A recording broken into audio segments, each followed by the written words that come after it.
Have you ever been baffled by how some tiny comment from another person can feel like an explosion inside you? One sentence from a colleague, a tone from a partner, a dismissive scroll past your post, and suddenly you are transported back into an older version of yourself, smaller, ashamed, alert. It feels as if the other person punched a button you didn't know you had. But what if the button isn't theirs at all? What if the reason you react so strongly is because you are looking into a mirror and mistaking the reflection for an accusation? The mirror principle is simple and brutal. Other people often trigger us because they reflect something hidden in ourselves. Jung wrote that the external world is a brutal reflection of your psyche. When someone interrupts you, maybe it is not only about their manners. Perhaps it is about the part of you that learned silence was safety. When someone brags and you burn with envy, perhaps envy is not just a judgment of them, it is an unacknowledged longing in you. The moment of irritation is a doorway. It looks like an attack, but it can be an invitation to see what you have been avoiding. Start with curiosity, not self-judgment. The next time you feel triggered, slow down and ask a single question. What exactly inside me flared just now? Don't say, "Why is that jerk so rude?" Instead ask, "What did that tone hit inside me?" Name the sensation, a tightening in the chest, a hot face, a sudden need to defend. Naming is not excusing the other person's behavior, it is reclaiming the locus of attention from the external to the internal. Jung said, "Until you make the unconscious conscious, it will direct your life and you will call it fate." The trigger is a way the unconscious speaks up. Listen. You'll often find an ancestor feeling, a younger you who once needed protection and never got it. That younger you then learned a survival script, people-pleasing, rage, withdraw, and kept running it. When someone mirrors the old hurt, the script boots up automatically. Your job is not to punish the younger self, but to notice the script and, over time, rewrite it. That begins in small moments, a breath, a named sentence, a different response. Instead of reacting to the trigger with the old automatic move, try a single pause and a quiet sentence to yourself. "I see you. I am here now." The pause is tiny, but repeated, it rewires neural habit. Practical rehearsal helps. Use a simple triad. Notice, name, choose. Notice the sensation in the body. Name the underlying story. "I'm not valued. I must be perfect. If I stop performing, they will leave." Then choose a micro-response that is not the script. A micro-response might be as small as breathe for 4 counts, say nothing, or ask one clarifying question. These tiny interruptions break the loop. Over time, the mirror still reflects, but your automatic submission to it loosens.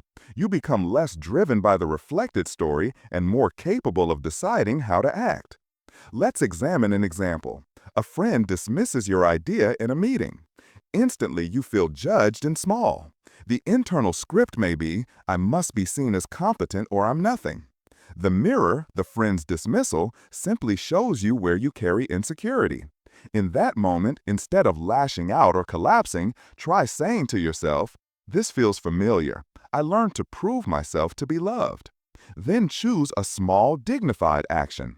"I'll restate my point succinctly," or "I'll take note and follow up later." That chosen response both preserves your boundaries and trains a new loop where you act from choice rather than from old need. There is an important moral guardrail here. Noting your mirror response is not the same as excusing abusive behavior. Saying the trigger reveals something in you does not mean the other person didn't cross a line. You can both see your inner wound and set an external boundary. The mirror principle is about responsibility for your inner life, not about taking responsibility for someone else's wrong. If someone is cruel, name your wound and then act to protect yourself. Leave the conversation, name the behavior calmly, or seek support. Integration means seeing both dimensions simultaneously, the inner prompt and the external fact. Curiosity also helps defuse moral judgment. When you're triggered, it's easy to tell a story that makes you the victim and the other person the villain. That story feels immediately satisfying. It rallies your defenses, but it also freezes you in the script. Instead, try an investigative stance. What did the other person actually say? What assumptions am I making about their intent? Often our story fills in intention where there is none. The mirror amplifies ambiguity into certainty. Curiosity puts it back into the category of data to be tested. Use short experiments. Next time you feel triggered, try a micro experiment. Instead of reacting in the usual way, ask one question to clarify the other person's intent.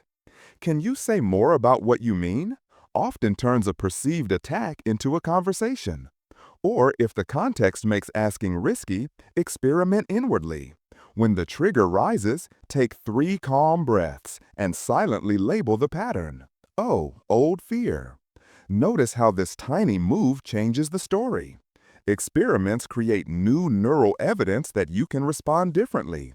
Repeated evidence changes habits. If this content is making sense to you, click the subscribe button and subscribe to the channel. Thank you for your support. There is a shadow work edge to this principle. Jung named the shadow the parts of ourselves we deny and project onto others. The uglier or more shameful the trait, the faster we project it outward. You may find yourself rage-blaming someone for selfishness when somewhere inside you a terrified child hoards affection. Integrating the shadow doesn't mean acting on every impulse. It means recognizing the impulse as part of your landscape and choosing which parts to cultivate. A practical move is this. When triggered by someone's arrogance, ask yourself where you have been arrogant in less visible ways. This is not a guilt exercise. It's an inquiry that returns power to consciousness. Start small with shadow invitations. Keep a private list of recurring triggers and the likely shadow content. Over weeks, pick one pattern and explore it in the morning ritual. Journal a question like, when did I first learn that I must be perfect to be loved? Or write a short letter to the part of you that still believes that rule, acknowledging the part's intention to protect you. These small rituals are acts of integration. They bring what was split into language and relationship. Jung taught that what is not integrated runs the show. Naming and meeting the shadow reduces its unconscious authority. There will be resistance. Owning shadow elements is frightening because it undermines the identity you have defended. You may worry that recognizing your own anger will make you cruel, or that admitting envy will make you unlovable. That's the ego's lie. Integration is not indulging harmful traits, it is seeing them without being controlled by them. When you meet a shadow part with curiosity and firmness, I see you, you once protected me, thank you, but you won't run tonight. The part relaxes and a new balance becomes possible. Finally, build a daily micro-practice to weaken the mirror's automatic kick. Morning naming, midday pause, evening review. In the morning, name 2 likely triggers and a short posture phrase. If judged, I will pause. Midday, practice a 2-breath reset when you notice reactivity. In the evening, jot 1 sentence about a trigger you navigated differently.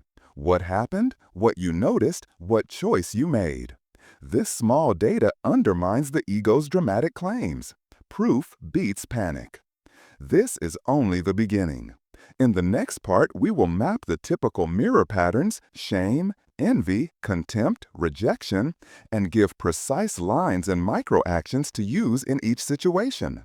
We will rehearse the cadence and tone that disarms the mirror without erasing your boundary. We'll also practice how to say no with clarity when the mirror shows someone is repeatedly abusive.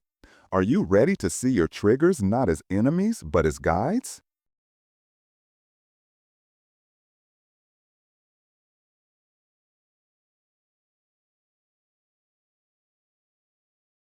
Now let's map the mirror patterns into clearer categories so you can spot which one is driving your reactivity. Triggers are not random. They fall into families: shame, abandonment, inadequacy, envy, contempt, and each family has a recognizable choreography in your body and mind. Learn the choreography and you learn how to interrupt it before it completes the old automatic move. Start with shame-based triggers. These are the ones that make you want to hide, to minimize yourself, to disappear. The physical signs are a sudden flush, a desire to shrink, or a quick downward glance. The inner script typically sounds like, "I'm flawed," or "if they see the real me, they'll leave."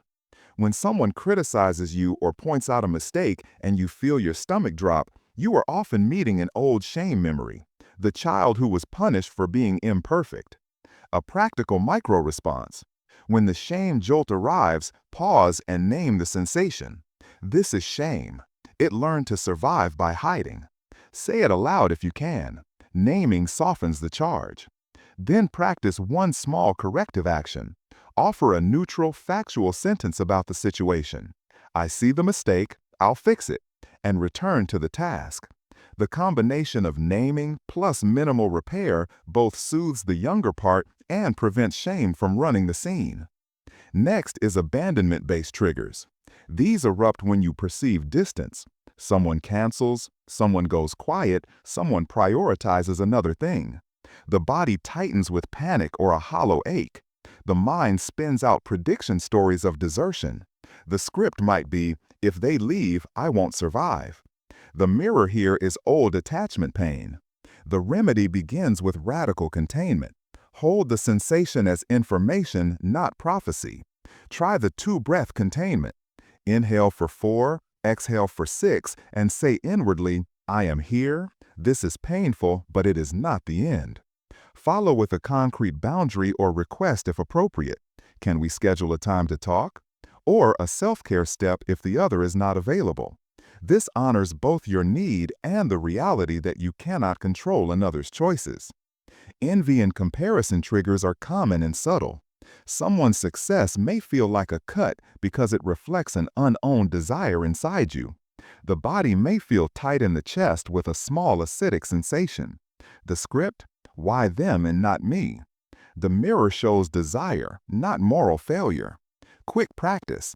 Translate envy into curiosity. Ask, "What exactly do I wish I had?" Be precise. Is it freedom, recognition, time, courage? Then pick one tiny option to practice that points toward that desire. 10 focused minutes on a skill, a call to a mentor, a small structural change.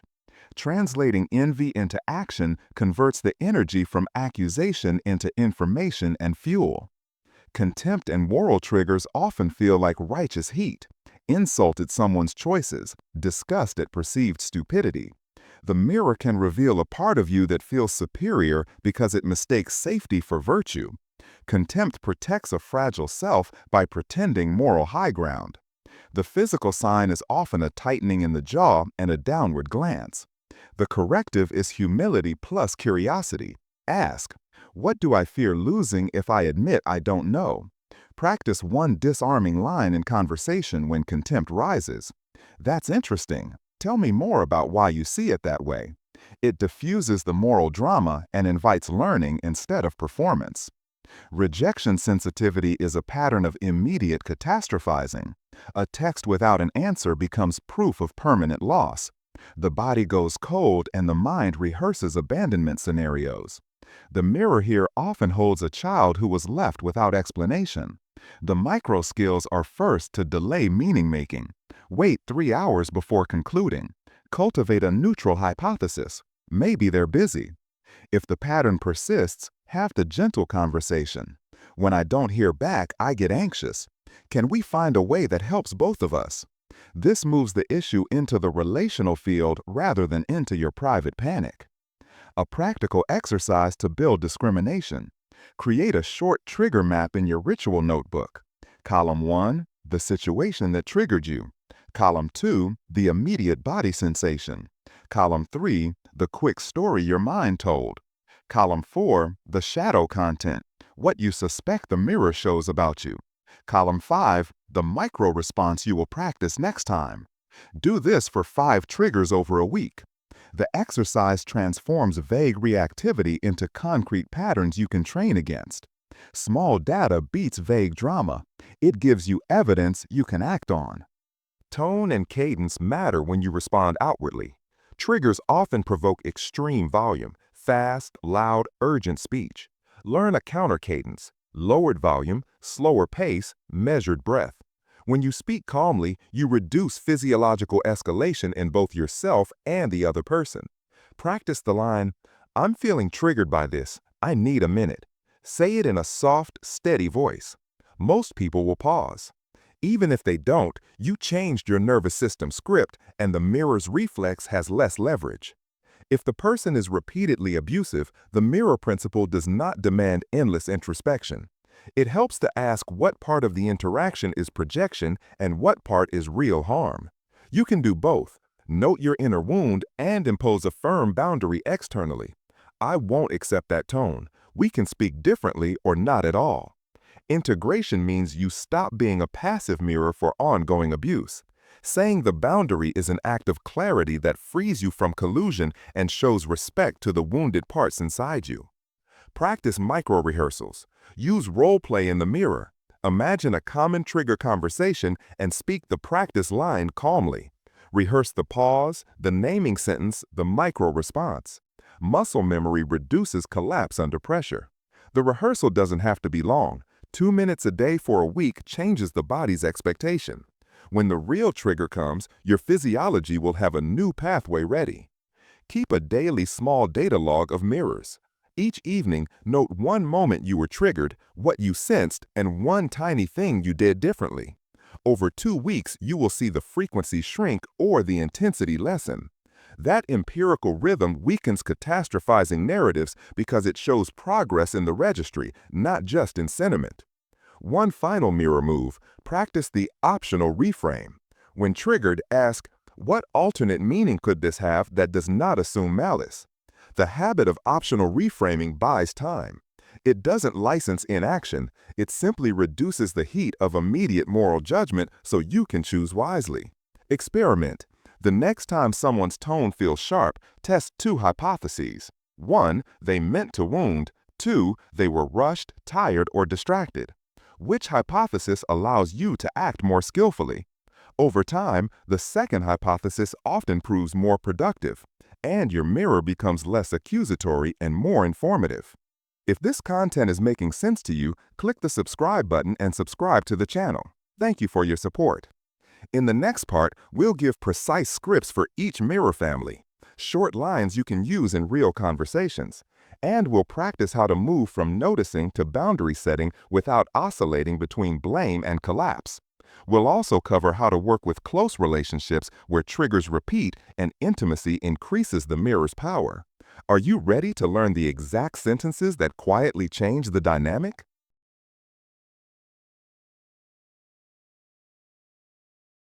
When the mirror principle runs hottest is often in the rooms where we care most, with partners, parents, close friends, and colleagues whose opinions matter. Intimacy amplifies mirrors because proximity provides more material to reflect, small habits, old wounds, and unfinished stories. The problem is not that closeness reveals flaws. The problem is that closeness often triggers the old scripts faster and louder, and the replay can feel like an avalanche. The good news, intimacy is also the fastest classroom for learning new habits because the stakes force practice. You can change in these relationships precisely because the signals are frequent and the feedback is immediate. Start by mapping the repeating relational loops. Pick one close relationship where triggers recur. Watch for 2 patterns, the activation pattern, what the other person typically does, and your response pattern, what you typically do. Write them down as simply as possible. They withdraw when I ask, I panic and pursue, or they criticize, I shrink and apologize. Naming the loop in plain language turns drama into a tool. It becomes something you can experiment on rather than a destiny you must endure. Design a 2-step interrupt you and your partner can learn together. Step 1 is a neutral code word or brief phrase you both agree to use when a trigger climbs. It can be something as simple and non-blaming as pawns or time in. The word's purpose is not to shame, but to signal, we're tripping the old script, let's try something different. Step 2 is a 5-minute micro-protocol. One person speaks for 2 minutes about the felt experience without blaming. The other listens without defending and then paraphrases for 1 minute. The speaker then states a small request. This structure trains different neural patterns, slowing, listening, and boundary setting instead of reactivity and counterattack. Practice the micro protocol in low-stakes moments first. Don't wait for a fight. Try it once a week for 5 minutes. Pick a mildly irritating habit and run the protocol. The early sessions will be awkward. That's expected. The awkwardness is the raw material of change. Over time, the ritual becomes the new default. The relationship no longer devolves into mirror-driven escalation because you've installed a different pathway. When triggers keep repeating despite your best efforts, consider the distinction between healing and boundary. Healing is the inner work you do to integrate shadow parts. Boundary is the external structure you place around your life to prevent repeated harm. Both are necessary. If someone continually humiliates you, the mirror conversation might reveal your wounded need for approval, but that does not mean you must accept humiliation to heal. The integrated response is, notice the wound and then protect yourself. Say, I want to work through this, but I won't accept that tone. When you speak to me that way, I will step away. The paradox of maturity is you can do inner work while enforcing outer limits. Repair language matters. When you hurt or are hurt, the shape of the repair sets the stage for whether the mirror will continue to be weaponized. Use 3 repair moves: acknowledge, name the impact, and propose next steps. For example, I'm sorry I snapped. When I did, I made you feel small. Next time, I will step out for a minute and come back calm. That sequence shows you own your part, name how the mirror landed for the other, and offer a future practice. Repairs rebuild trust in the relational field and reduce the chance that triggers calcify into permanent wounds. Private rehearsal is essential. Practice responses out loud when alone. Say the lines you want to use, the pause request, the boundary phrase, the repair script. Rehearse tone and cadence so they become muscle memory. Under stress, you won't invent new graceful sentences. You'll rely on practiced habits. 2 minutes a day of rehearsal changes the physiological pathway that once defaulted to collapse or attack. Use the third story technique when talking about repeated triggers. Instead of telling a blame story, tell a third-person description of the loop as if you were an objective observer. There's a pattern where when X happens, Y follows, and we both escalate. This reduces blame and invites curiosity.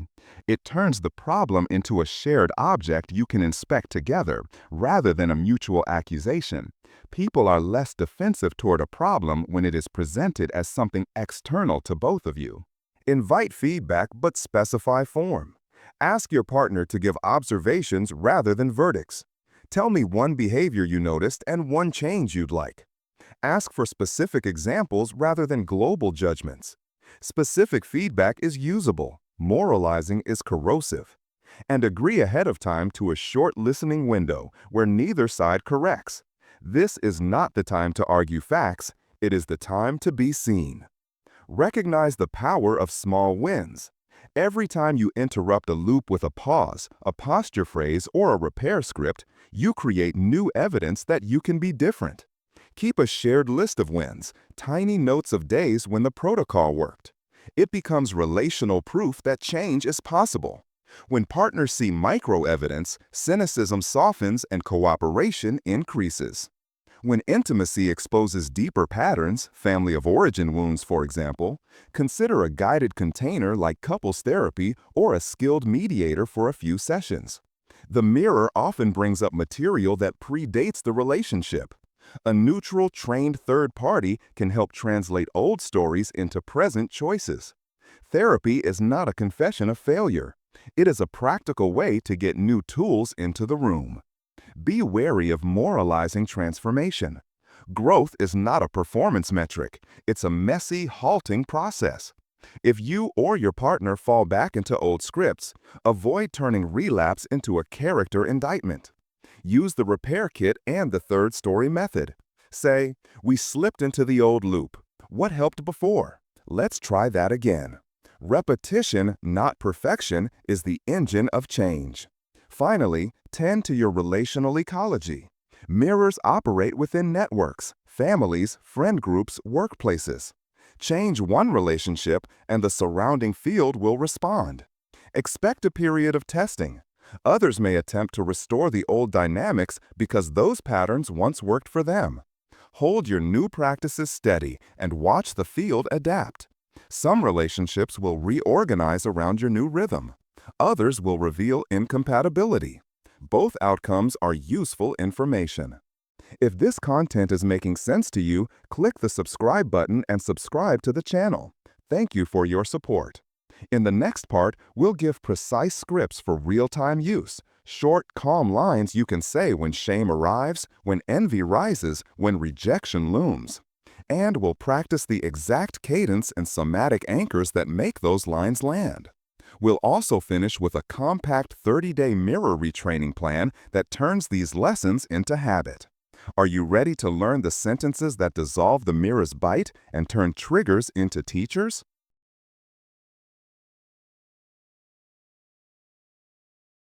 Now we bind theory and practice into a 30-day mirror retraining plan that actually fits into messy lives.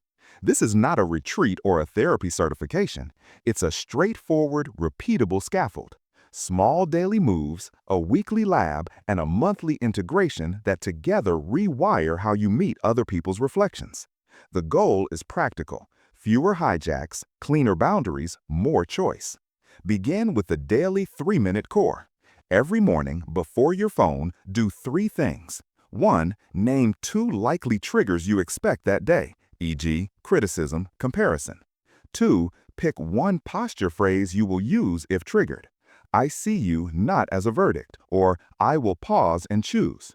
3. Decide 1 tiny outward action you can take if you're pulled into reactivity. A short clarifying question to ask later, a journal line to write, a breathing anchor. Keep it under 3 minutes. The brevity is essential because consistency beats aspiration. Doing something small every day builds a neural groove that large dramatic efforts rarely do. The midday microcheck is your real-time lab. When you notice a trigger, any intensity that feels like it could spin, apply the triad. Notice the body, name the pattern, choose 1 micro response. Pause, a clarifying question, or a boundary sentence. Use your posture phrase and a somatic anchor, thumb to finger, 1 slow exhale. Then mark it briefly, 1 line in a notes app or a small sticky note. Over weeks, this tiny registry becomes your evidence. You will see patterns, not just feelings. Patterns are solvable. Feelings alone feel like fate. Each week, run a 10-minute review. Open your little log and answer 3 concrete questions. What triggered me most often? What micro-response worked best? And what 1 tweak shall I test next week? Make the tweak ridiculously small. Change a phrase, lengthen your pause by 1 second, or adjust your anchor. Treat it like a lab, not a morality play. Jung's work is iterative. Bring unconscious data into light, then test a small change, observe the result, repeat. Design a simple escalation ladder for repeated triggers. Not every mirror moment requires action beyond a pause. But when a pattern repeats with someone, move through these steps. 1. Private naming and rehearsal.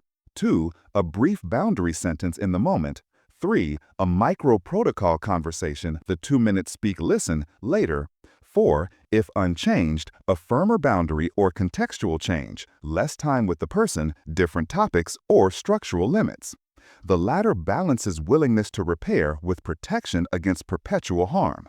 Integration means you do the inner work without becoming an endless receptacle for other people's behavior. Practice the lines until muscle memory takes them.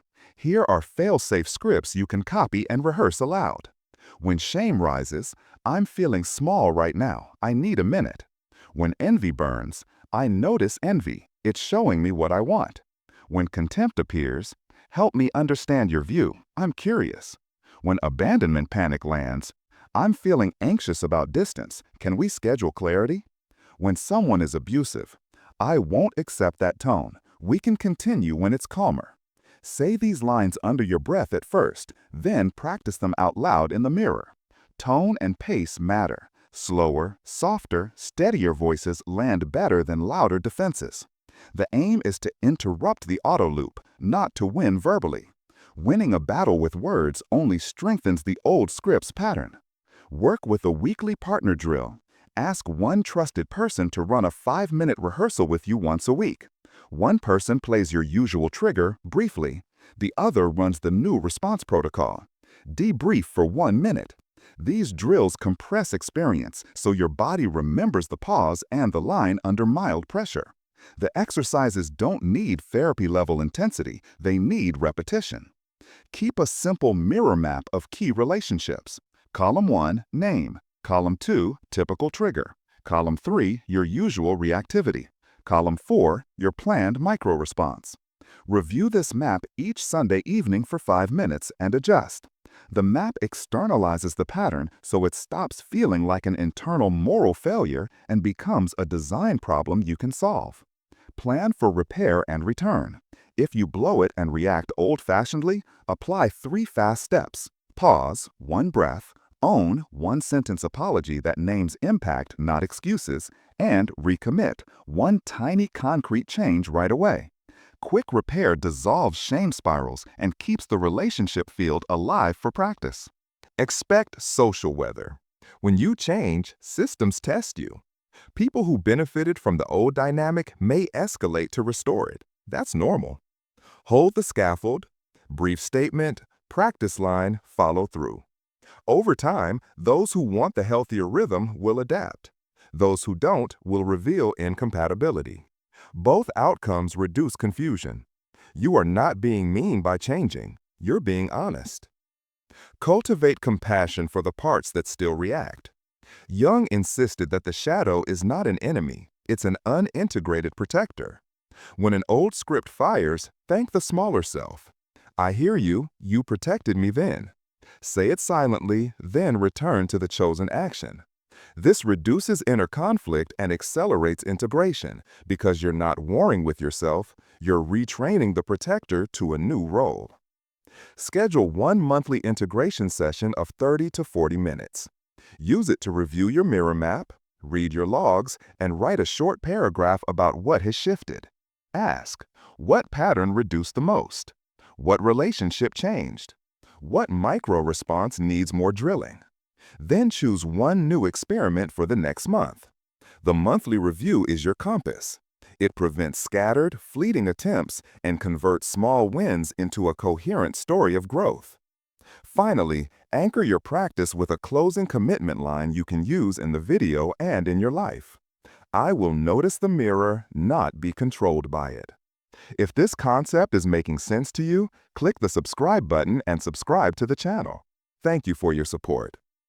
If this video confronted you, made you think, touched a part of you that you usually avoid, then comment here. I choose to own my triggers.